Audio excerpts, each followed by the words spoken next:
TikTok had 1 billion active users. It rewired the attention economy of an entire generation. It made kids into millionaires, killed cable television, and trained 100 million people to consume content in a format so addictive that neuroscientists started writing papers about it. And then quietly, without much fanfare, it lost. Not to a competitor, not really to a government. It lost to something much more boring and much more permanent. And almost nobody explained why correctly. So let's do that. We're going to explain how the attention machine works, why TikTok no longer controls it, and why that matters a lot more than you probably think, especially if you're trying to build something real in 2026. Here's a metaphor I want you to hold in your head for the entire video. TikTok is a machine, not a company, not an app, not a social network, a machine. It had an input, human attention.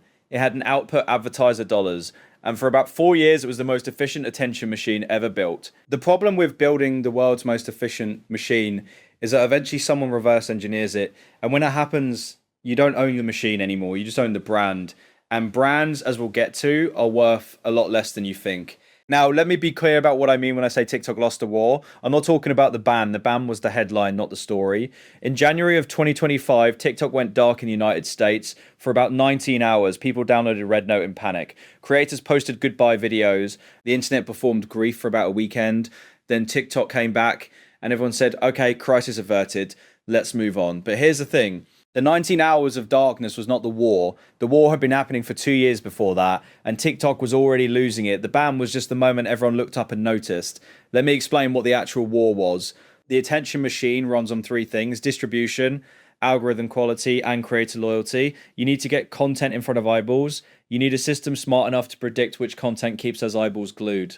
And you need creators who will keep producing the content that feeds the machine. If you lose any one of those three things, the machine slows down. If you lose two of them, the machine breaks. TikTok between 2023 and 2025 quietly started losing all three. Not catastrophically, not all at once, but steadily, systematically, in the way that systems degrade when the incentives inside them start pointing in different directions.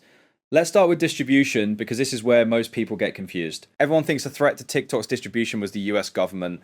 And sure, regulatory pressure is real, but the more significant distribution threat was something TikTok did to itself. TikTok trained an entire generation of people, creators, marketers, brand managers, teenagers, small business owners, to understand exactly how short form vertical video works, the pacing, the hook structure, the pattern interrupts, the caption placement, the audio strategy.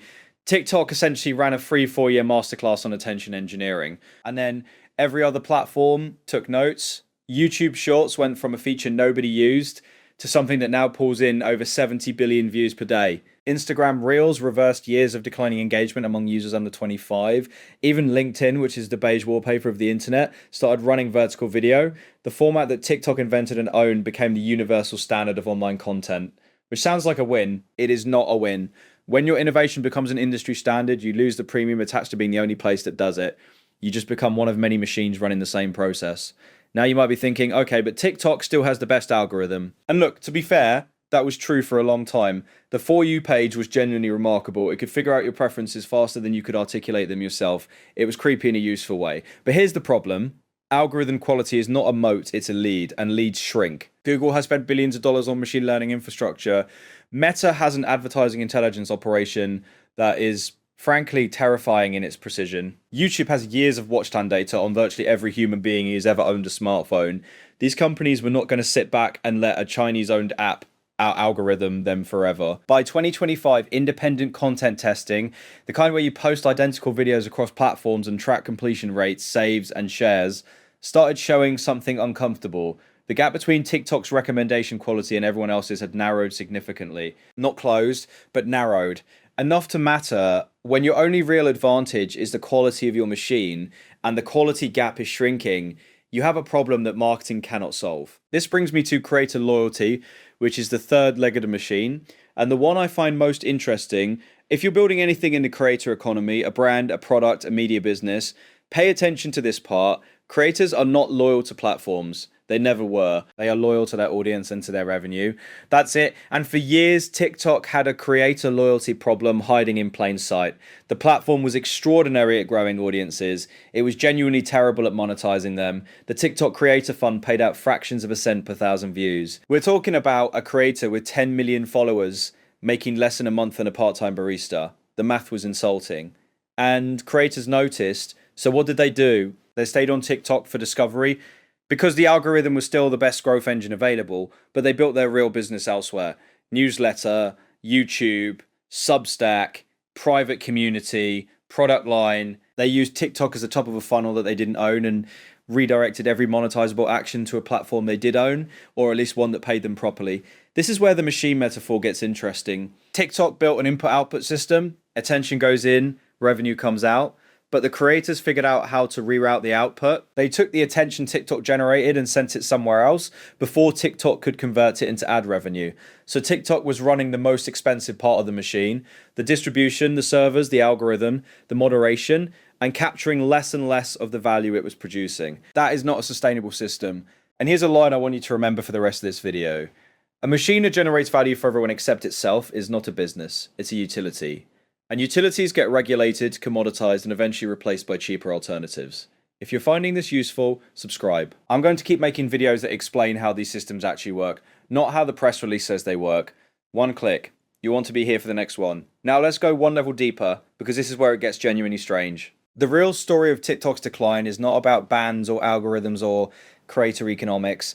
It's about what happens when a platform becomes too powerful too fast, and how that power creates a specific kind of fragility. Here's the pattern: a new platform emerges. It offers creators something the incumbents don't: better reach, better tools, better discovery.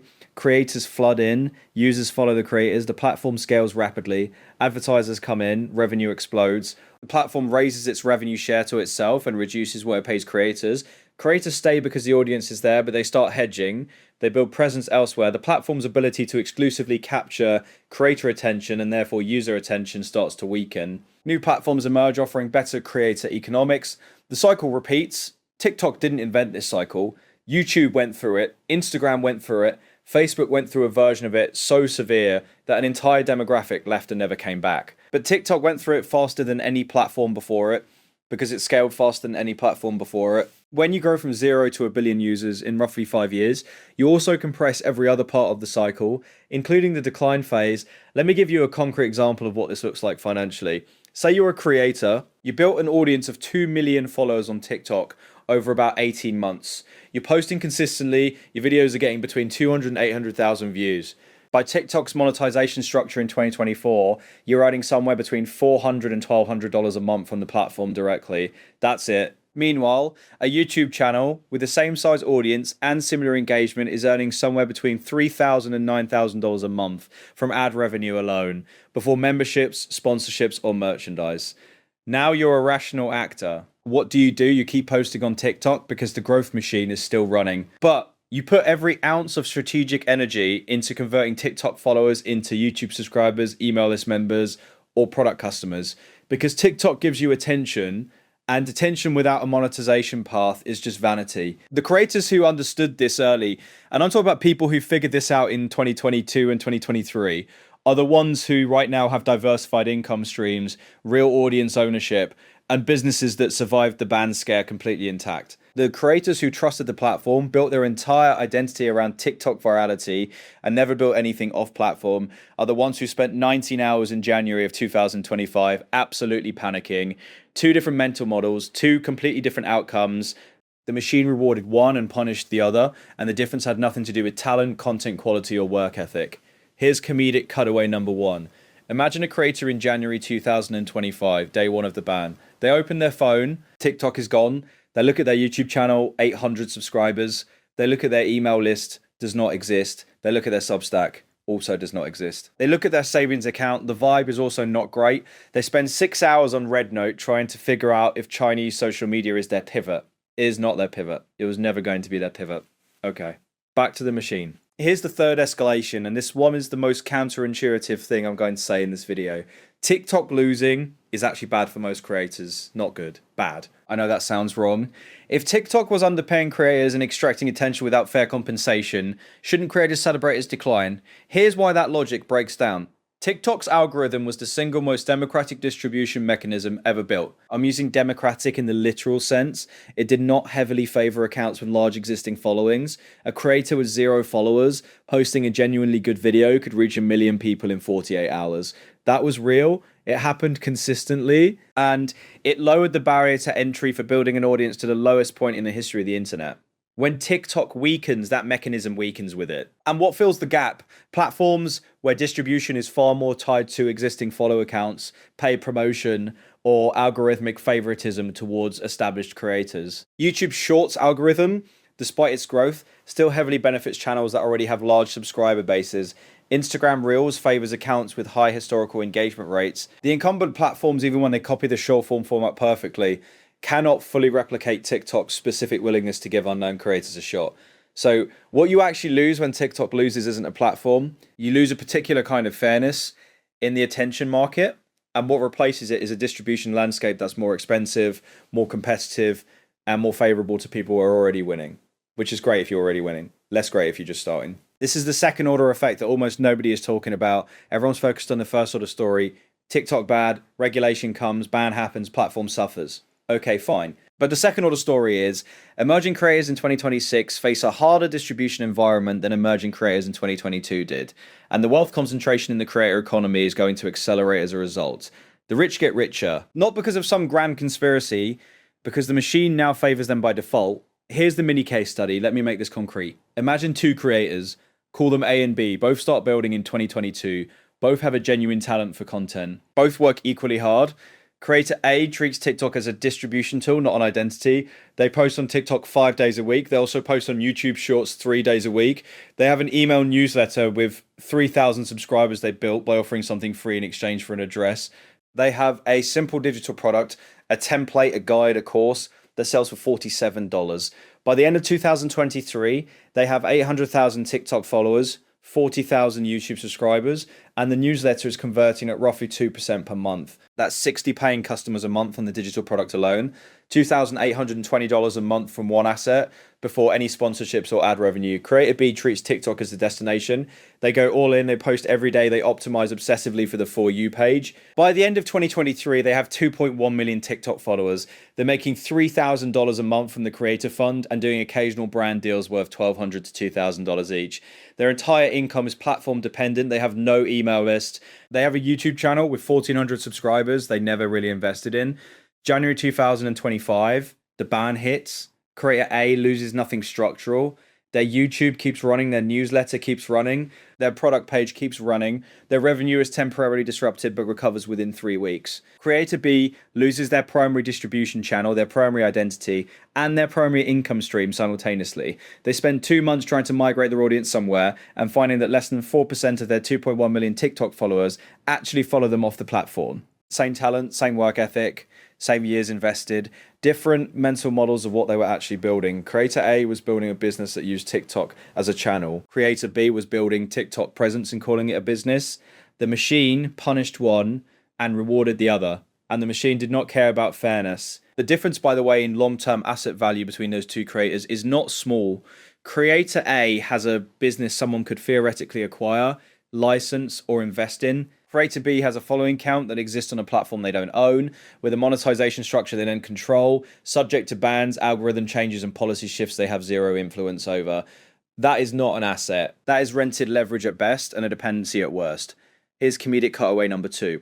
There's a specific type of person who looks at a TikTok ban and says, this is government overreach, this is anti-free market, this is... And they're not wrong, by the way. There are real questions about the regulatory logic here, but then in the same breath, they explain that their entire income is tied to a platform owned by a foreign company, distributed through infrastructure owned by 2 American tech giants, and monetized through an advertising system controlled by algorithms they cannot see or influence. Sir, you are not a free market participant. You are a share tenant on digital land you do not own. At least acknowledge the irony. Okay. Final escalation. And this one I want you to sit with. The war TikTok lost is not really about TikTok. It's about what every platform eventually learns. You cannot own the attention economy. You can only temporarily operate it. And the moment you forget that, you make strategic decisions that accelerate your own irrelevance. Here's what I mean. TikTok, at its peak, made a category error. It thought the thing people were addicted to was TikTok, the interface, the brand, the For You page. But the thing people were actually addicted to was the format. Fast, personalized, algorithmically curated, infinitely scrollable vertical video. TikTok conflated its product with its format. And when the format got replicated everywhere, TikTok couldn't understand why its dominance was eroding. because from inside the machine, everything looked like it was still working fine. User numbers were still large, engagement was still high, revenue was still growing, but market share of total short form video consumption was declining. The attention pie was getting bigger, but TikTok's slice of it was getting smaller. And in a winner take most attention economy, a shrinking slice is a slow death, even when the absolute numbers still look impressive. There's a business concept here that applies well beyond TikTok.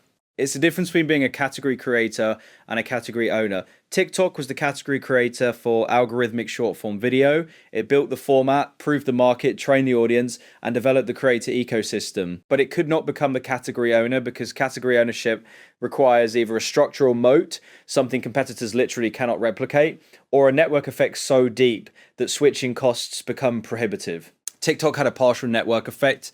Creators were where the audience was, and the audience was where the creators were. But the algorithm, which was its most powerful asset, turned out to be replicable. And once the algorithm advantage narrowed, the structural reason to prefer TikTok over a platform with better monetization, better creator tools, and less regulatory risk evaporated. Here's the framework I think about when evaluating any platform, any business, or any income stream for that matter. I call it the 3-layer test. Layer 1, distribution. Can this thing get my message, product, or content in front of people? Layer 2, monetization. Can this thing convert that reach into actual revenue? Layer 3, ownership. If this thing disappears tomorrow, what do I keep? Most platforms score high on layer 1 and low on layers 2 and 3. TikTok scored extraordinarily high on layer 1. It scored between low and mediocre on layer 2, and it scored 0 on layer 3 because you own nothing on a platform you don't control. The creators, brands, and businesses that survived the TikTok era intact are the ones who used high layer 1 platforms as inputs and built genuine layer 3 assets as outputs. Email lists, product businesses, owned media, communities that live somewhere you control. The people who are hurting right now are the ones who got drunk on TikTok's layer 1 performance and forgot to build layers 2 and 3. And the machine was partly responsible for that because TikTok's interface, its dopamine loop, its culture of going viral, all of it trained creators to optimize for reach, for views, for followers, because that's what the machine measured and rewarded. The machine was not designed to help you build something durable. It was designed to keep you posting so it could keep running, and it worked extremely well. On both of you, now let me come back to where we started, because I want to give you something concrete to walk away with. The claim was that TikTok lost the war, not to the government, not really to its competitors. It lost the war against its own architecture. It built the most powerful attention machine in history, failed to give creators a fair share of the value that machine produced, watched those creators quietly build infrastructure off platform while continuing to feed the machine, allowed its core technological advantage to be systematically replicated, and found itself in a regulatory environment that it had no cultural or structural tools to navigate, largely because it had never prioritized trust with the Western regulatory institutions that now had power over its existence. The ban was not the cause. The ban was the symptom of a machine that had been weakening for 2 years while its dashboard still showed impressive numbers. Here are the 3 things I actually want you to take away from this. First, never build on land you don't own, but also never ignore land you don't own while it's producing value. The correct move is not to avoid TikTok or any platform. The correct move is to use it aggressively for distribution while extracting every user you possibly can to a channel you control. Email, SMS, a product relationship, a community, anything where you own a relationship and the platform's policies are irrelevant. If you are not doing this right now, you're renting your audience from someone who will eventually change the lease terms. Second, the algorithm is not your friend. It is a system with its own incentives, and those incentives are not aligned with yours. The algorithm wants you to stay on the platform and keep producing content. You want to build a sustainable income. Those are compatible goals temporarily and fundamentally misaligned goals structurally. Treat every algorithm like a business partner with different long-term interests. Take the value it offers, but do not confuse its current generosity with loyalty. Third, the attention economy rewards format innovators and platform independent builders. The format for short form video is now fully commoditized. Being good at TikTok style content is table stakes in 2026, not a competitive advantage. The advantage now goes to people who can create formats, not just execute them. And to people who can build audiences that survive platform changes, algorithm shifts, and regulatory interventions, portable audiences, owned relationships, businesses, not followings. TikTok built the machine, taught everyone how to run it, and then lost control of it. That is not a story about a ban. It is a story about what happens when a platform optimizes for scale without building the creator trust, monetization fairness, or political capital to protect that scale when the environment turns hostile. The machine is still running. TikTok just isn't the only one operating it anymore, and that changes everything about how you should be building. Subscribe.